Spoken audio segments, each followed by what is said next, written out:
Here we are. Are we live? We are live. Right. Just gonna. I'll put it on you. Hello, everybody. Thank you for joining us.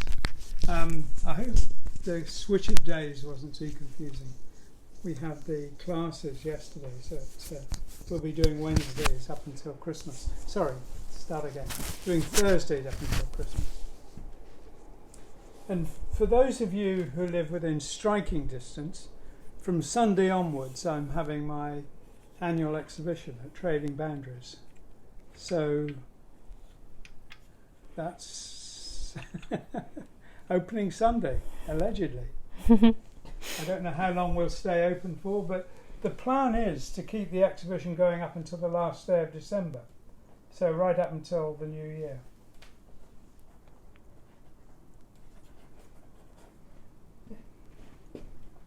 I come into this and I'm thinking, my God, I've done nothing since last week.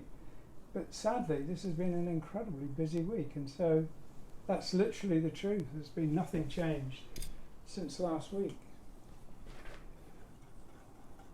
But I have my plans, and I'm hoping it will move fast. Well, one of my plans was to get this painting finished and into the exhibition. You can carry on painting it live in the exhibition. Wouldn't be the first time. I did a very big painting once, a 6 foot by 9 foot painting. And a friend of mine who was really nice, that he came up really hesitantly to tell me I got something wrong with the painting. And he said he didn't know whether to tell me or not. I said, well, it's too late now, you've got to tell me. And he said, well, I hope you don't take offence. And he told me, and I thought, good grief, he's right. I've got to change that. And so, yeah, that was, as everyone else was sort of milling around the gallery, and in between commenting about where pictures should be hung, I had to nip out, get paints, and make the changes. So that's happened. And I have had paintings in Trading Boundaries where we've had to put a notice up about wet paint. It was kind of a dramatic overstatement because the paint dries within 40 minutes easily, but it wasn't dry when it was hung.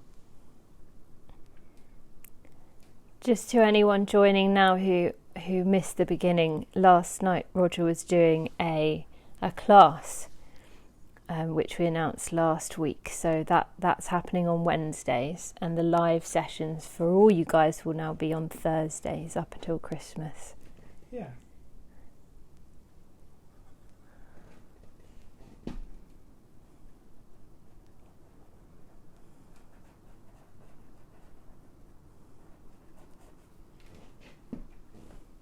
So what I'm going to finish today is enough of the waterfall.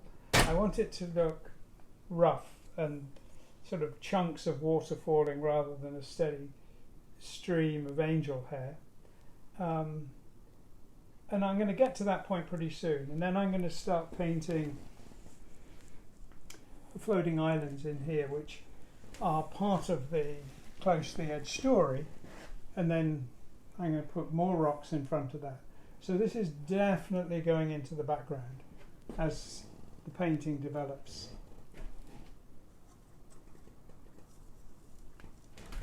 Apparently we've got good sound tonight. I'm really pleased by that.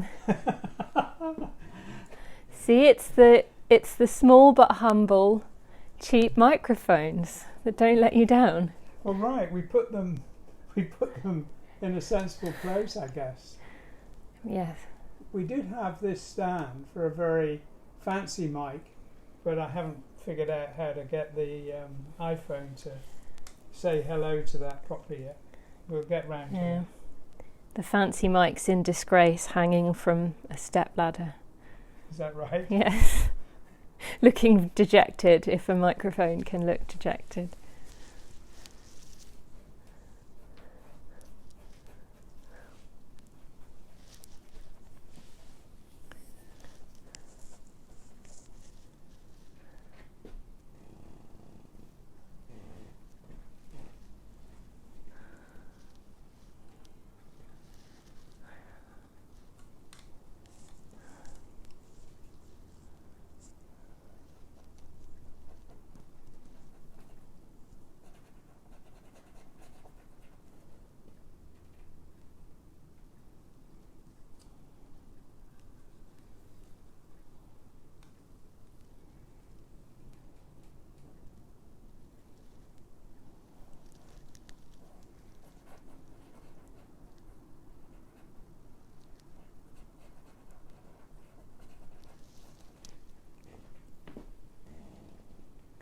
Do you have a favourite waterfall?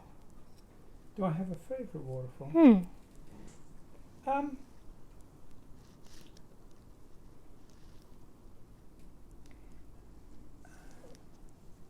I remember going around both Wales and Scotland with lists of waterfalls and photographing them and sitting with them and sort of.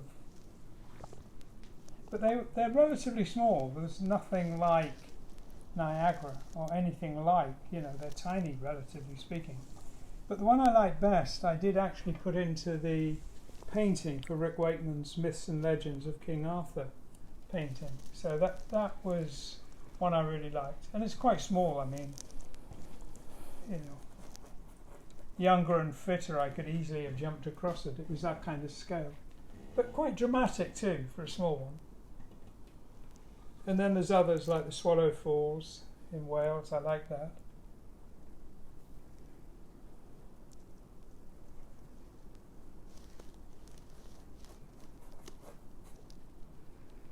You're being asked for some news on the house. Well, very sadly, the person who was in charge of that project got COVID, and he says that he's well. And I'm meeting him tomorrow to get the project back underway again. So we've had a few weeks of hiatus there.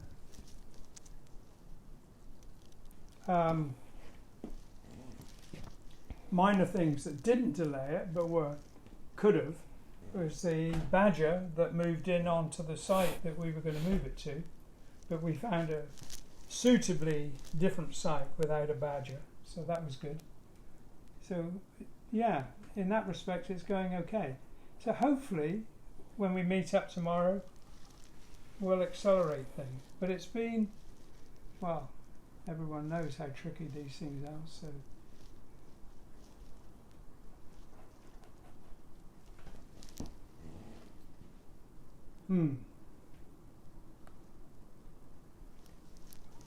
When it's moved, I mean, we haven't put a post on it till I have to say safely, moved the beehives.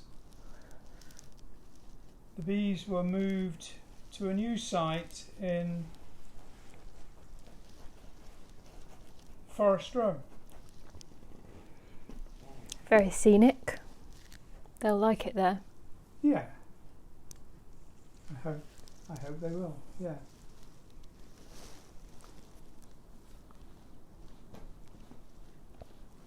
I keep standing back from this and I keep thinking, that looks like there's been a big splash behind that rock. So I might look at that and sort of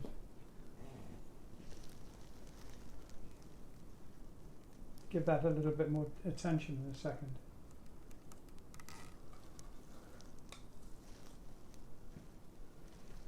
I am thinking though that I'm pretty close to having done enough for the waterfalls for now. There might be more work done on them later, but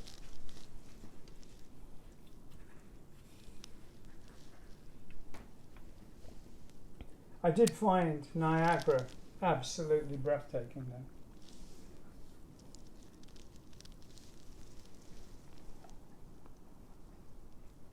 And it was astonishing to realise that although it was absolutely breathtaking and stunning, it's only a fraction of its original scale because a lot of the water was diverted for the power station. So it's not as it was a century ago. But definitely pretty impressive.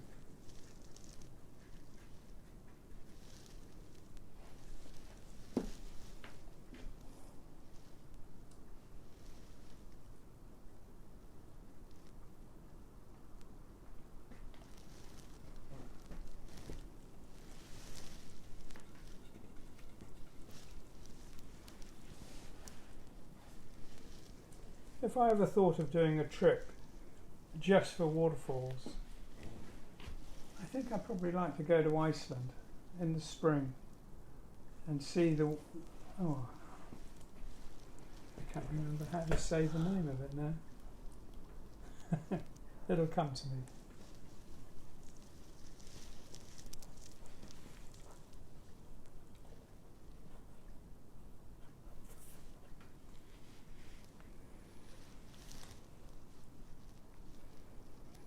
Do you like the Welsh landscape as well, Roger? I do, yeah. I love it. And the borders too. I love the Herefordshire landscape. When I was a child living in Hong Kong, I loved the England that was depicted in Rupert Bear. It was kind of like my romantic idea of what it would be like living in England. And don't forget, I had spent a lot of time in England, backwards and forwards, so it wasn't as if I didn't know. But that was the England at its ideal. And I later discovered that Alfred Bester, who painted those pictures that I had an ideal view of England, he lived in Wales, so a lot of his inspiration was Welsh.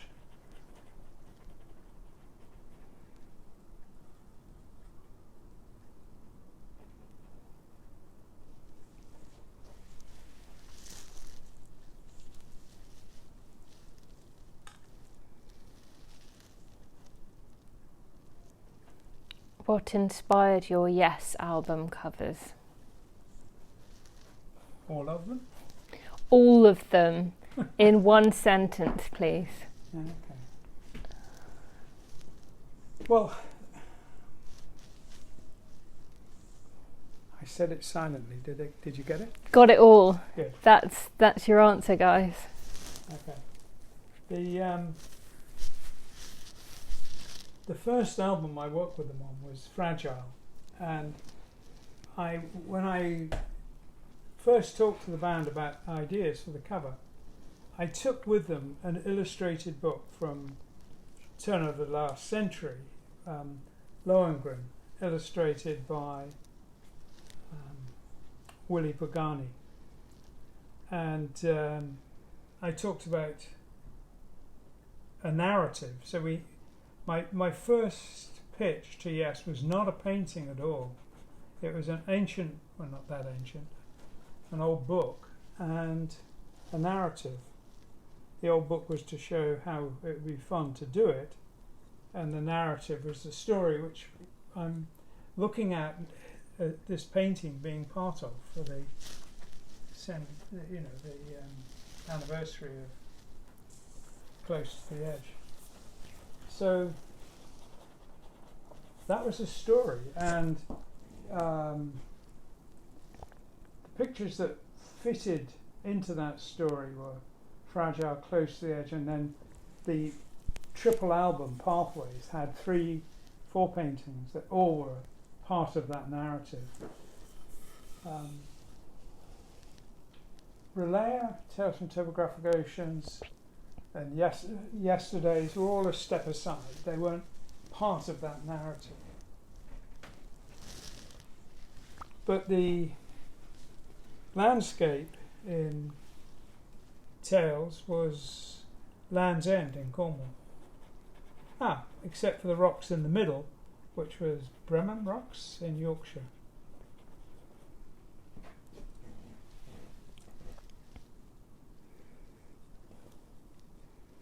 Do you do any art restoration?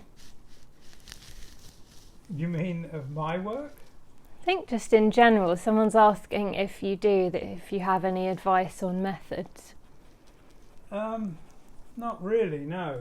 I definitely have had to restore my own paintings that have been damaged by carelessness or time or whatever. And it very much depends on how they were originally done, whether they were watercolours or ink or acrylic or a mix. Frankly, acrylic is way the easiest to fix. I've had 3 paintings which have literally had holes torn right through them, and they were surprisingly easy to repair.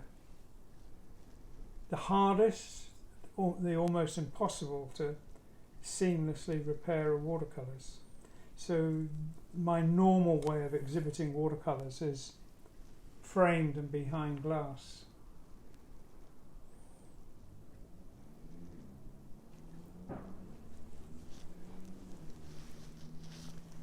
We've got some fireworks outside.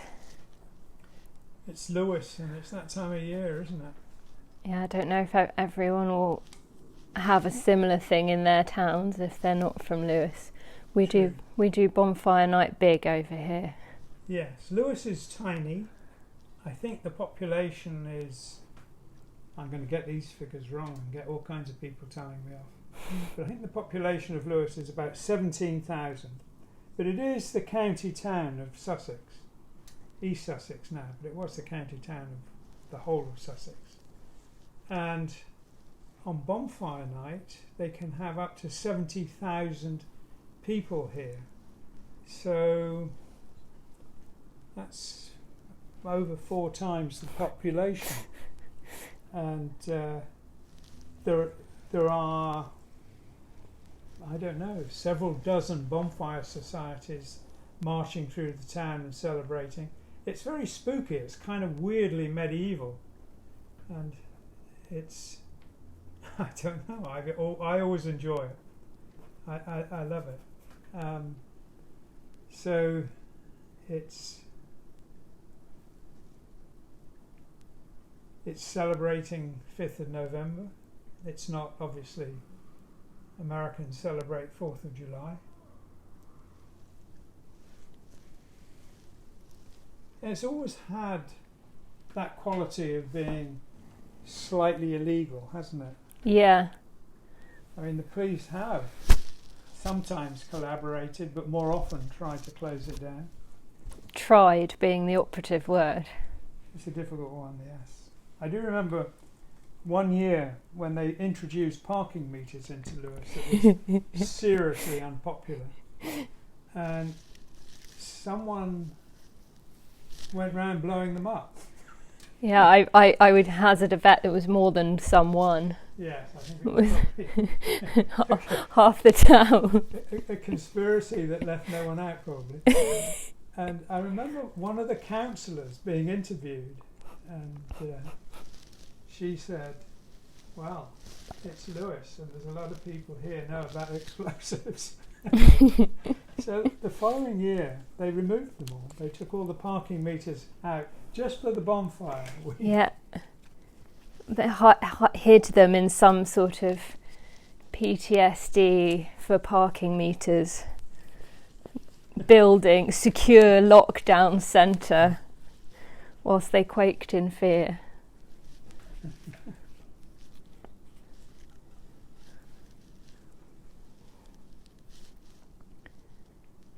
Well, it shows you the limitations of democracy. No matter how much people protested, no one was listening.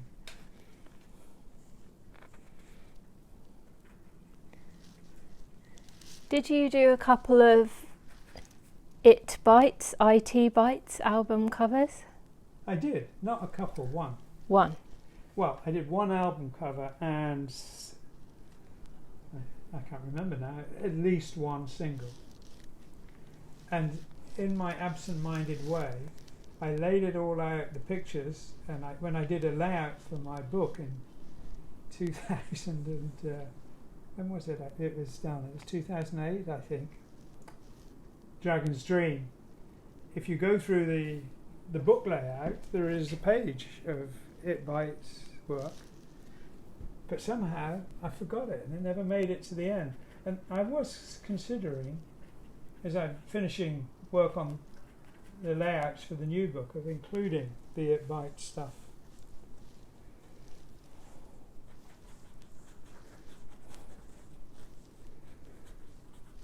How do you decide which pictures to repaint and print to sell? To what?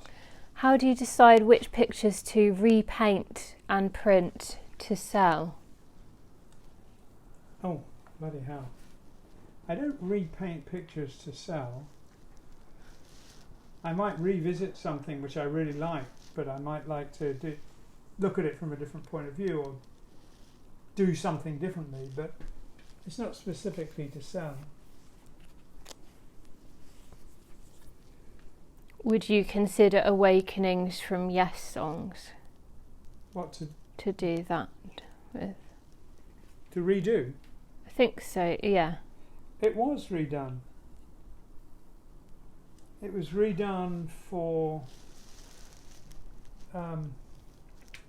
Yes Songs was live at the Rainbow, and Yes released a box set, I think called Progeny, which was 4 or 5 live shows from America from the following year, and the plan was to revisit the paintings so that they were recognisably the same subject but from different perspective, different time of day, generally different, and Awakening got done again then.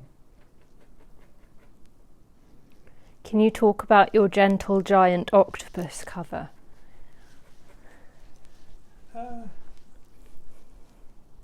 Yeah. Was there a question going with that? A brief dissertation on the cover, please. Okay. Well,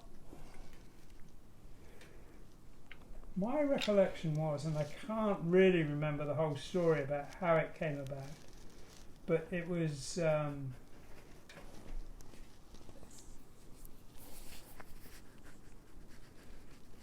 bit of a rush, and I finished it when I did the print of it, which was just a few years ago. I did a much more complete version of the octopus.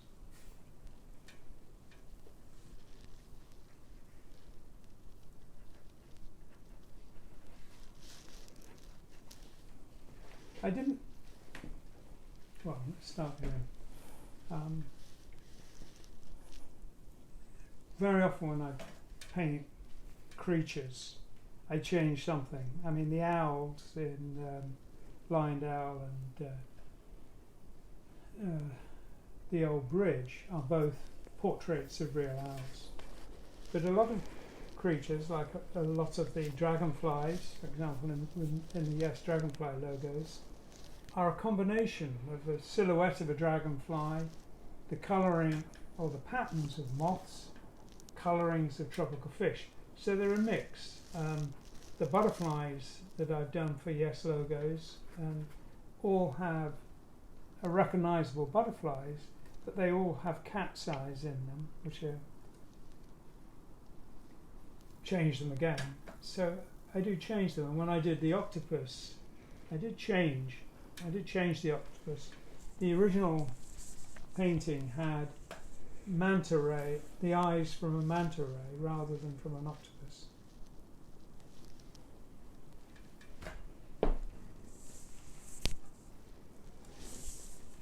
Did you ever get asked to do a Genesis album? Oh, what? A Genesis album? No. Well, that answers that question. I guess it does. How did you make the Paladin picture, the one with the robot on a mechanical horse? How did I make it? Yes. Well, the robotic horse.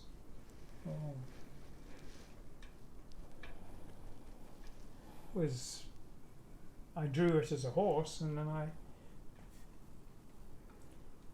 tried to imagine how it would work if it was partly mechanical. So it was a kind of biomechanical horse.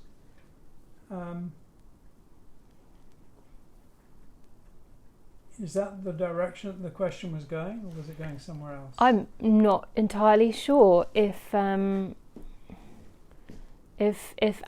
if you'd like to follow up that question with anything more specific, please do. I mean, the challenge for me, whether it was the elephants in Ossabisa or the horse in Paladin, was to make it as credible as possible. To make it so that it would actually work if it was built. So that was always something I wanted it to, as I say, look like it would work. I might need to move the camera. Roger, your hair is causing so much light refraction that you're like a glowing angel when you're in that corner. Oh yeah, that's my nature, right? Yeah. Shining through Okay, your well, true what state. can I say? I'll finish this corner and move it. I'll try and move it a bit. Yeah, that'll do for now. Oh yeah, so this is Andus on the horse. Did you cut out the drawing and glue it to the watercolour background?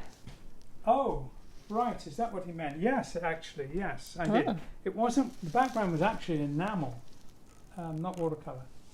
And I couldn't draw on it because the surface was, well, it was like trying to draw on glass. So it's very difficult. So I drew on stretched paper and then combined it. I wouldn't do that now. And even if I wanted to, I'd do it in Photoshop. But then, yeah, I did a number that way as montages.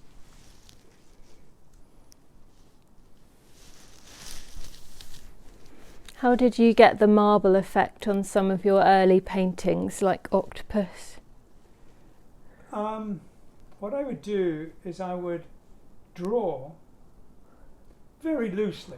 I'm talking about a sketch lasting a couple of seconds on the floor, on a board that's exactly flat.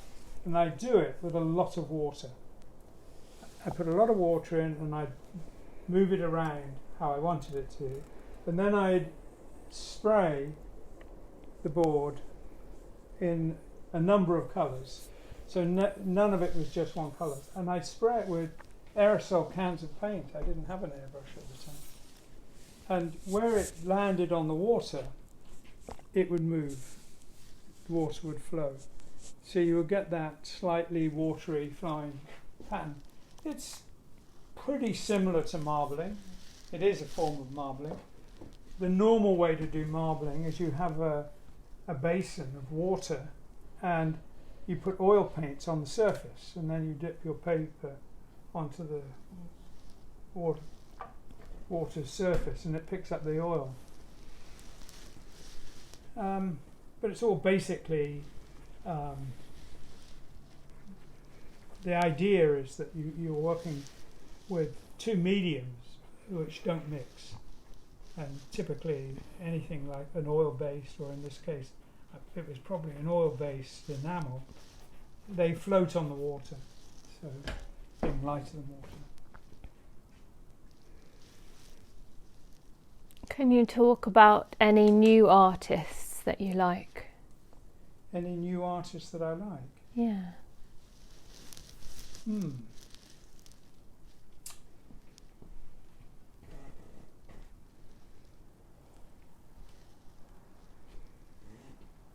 That's interesting actually, because I was a guest at a conference on representational art in California at the Lutheran University, and I came across a lot of artists there. Some I knew, some had been working as long as I had or longer, and some were brand new at it. And I was very impressed with the quality of their work. And what I might do is answer that question in a Q&A, so I can do some research. I can go and look at the names and see if I can find images. But yeah, I think there's some incredibly clever artists out there today.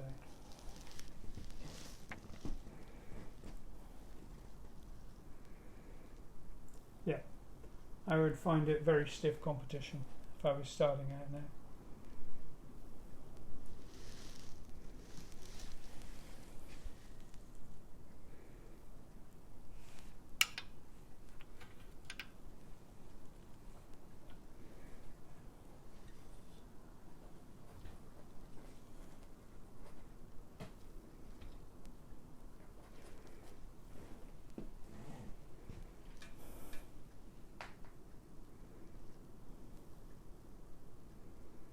Okay. That looks like you would get wet standing under that, doesn't it? Very much so. Okay. I'll have a look at the foreground now. I'm not saying that's finished, but it might just be finished enough.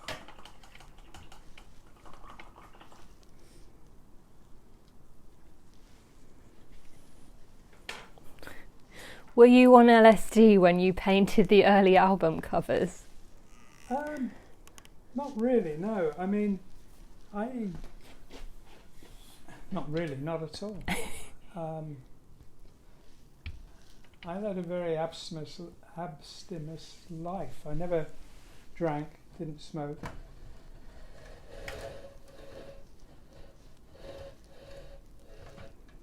That's not the whole picture, but being stone cold sober seemed to me part of the deal of painting. I looked to distract myself, very much so, but not through LSD. I was once tempted to try it, and not that I'm recommending it, but it was utterly amazing and unlike anything I'd experienced. But scarily powerful. I wasn't tempted to make a habit of it, that was for sure.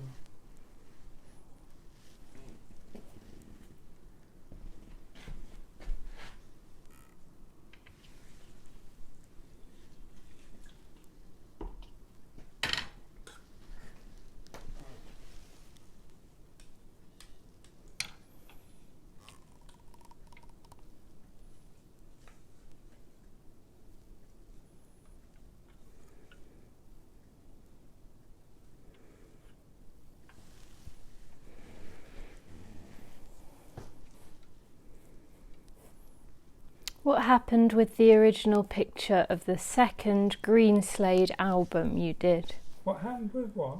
The original picture of the second Greenslade album. Right, that had that very complicated title, Bedside Manners Extra.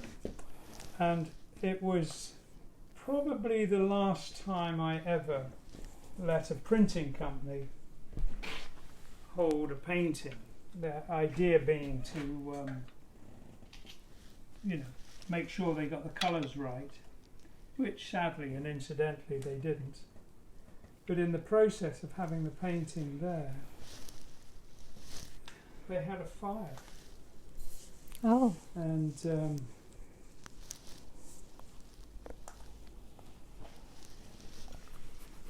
it apparently got destroyed in the fire. Oh dear. So there was interesting issues with insurance company. Did you have to sort of prove how much the painting was worth or something?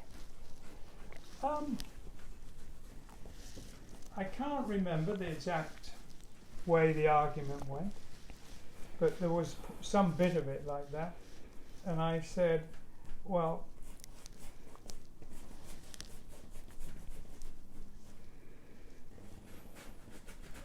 you have two choices, return it or pay me. In the end they did, so I guess they did accept it, the valuation in the end. And I would have rather had the painting, because if you sell a painting it still exists in the world, but if it's destroyed by fire then it's gone. I have often been tempted to redo that one, but clearly not tempted enough to actually do it. So, but it does cross my mind a lot. I've done a bunch of paintings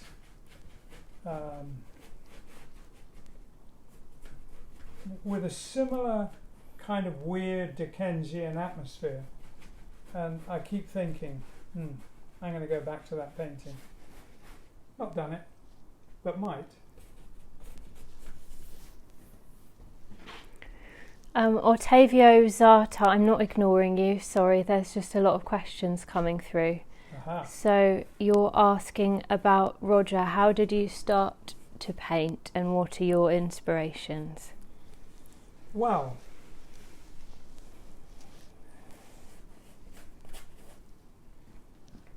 I've told this story many times, so excuse me, but I will keep it brief.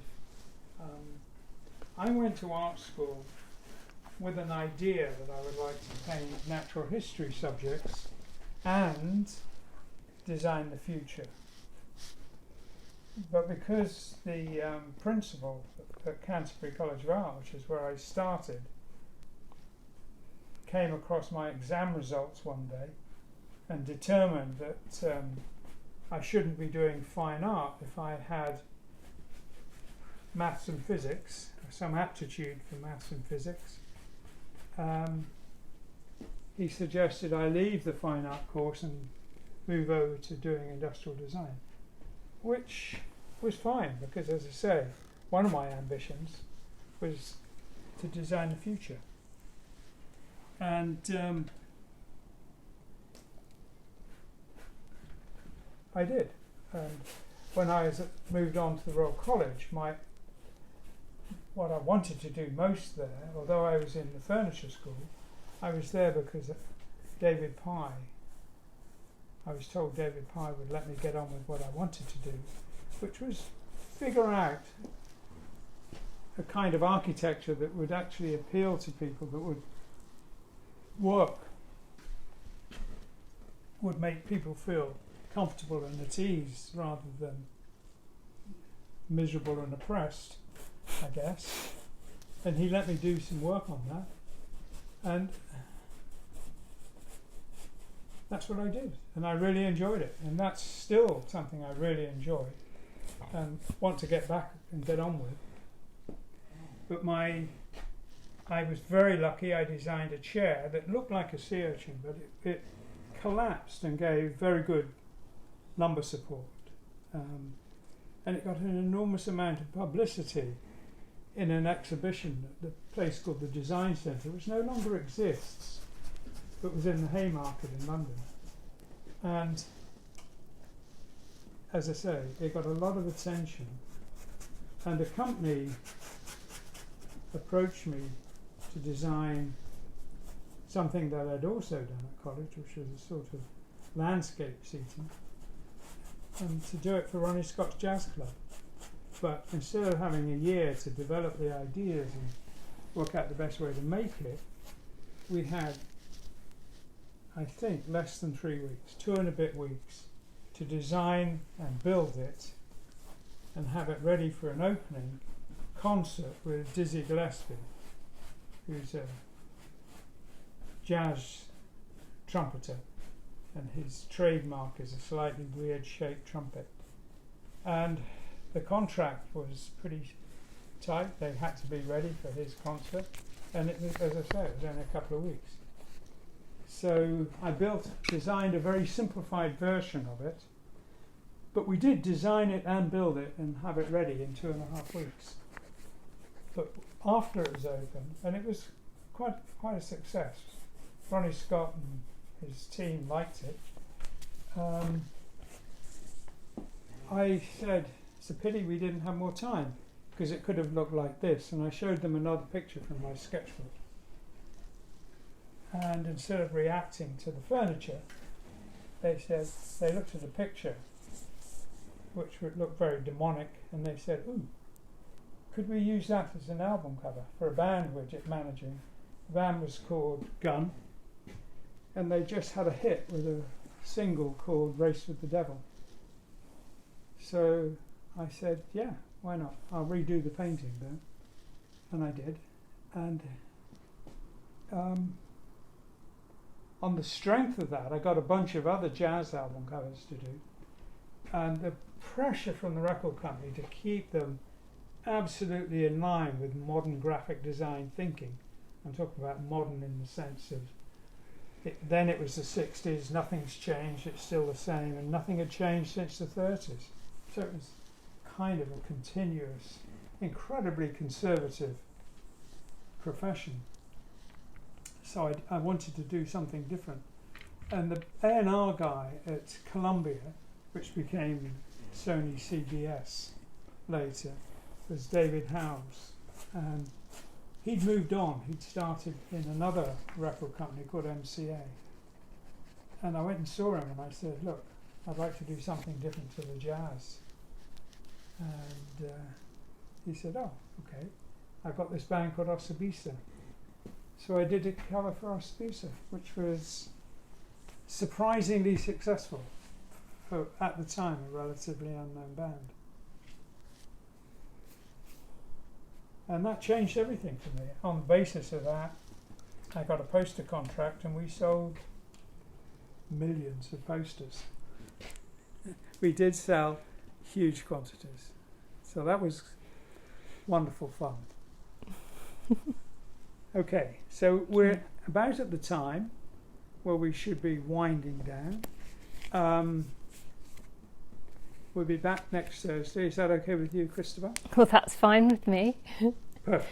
So we'll be back next Thursday. The exhibition, for any of you, as I say, who are in striking distance of Mid Sussex, is opening on Sunday for 2 months.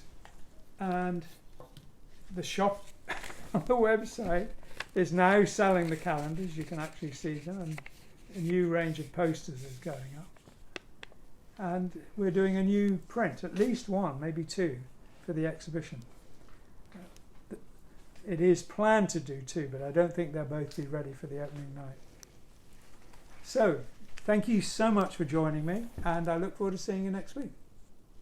Thank you, everyone. I'll write your questions down that didn't get asked. I'll send them in for the Q&A, so don't worry. Thank you. Thank you. Bye. Bye.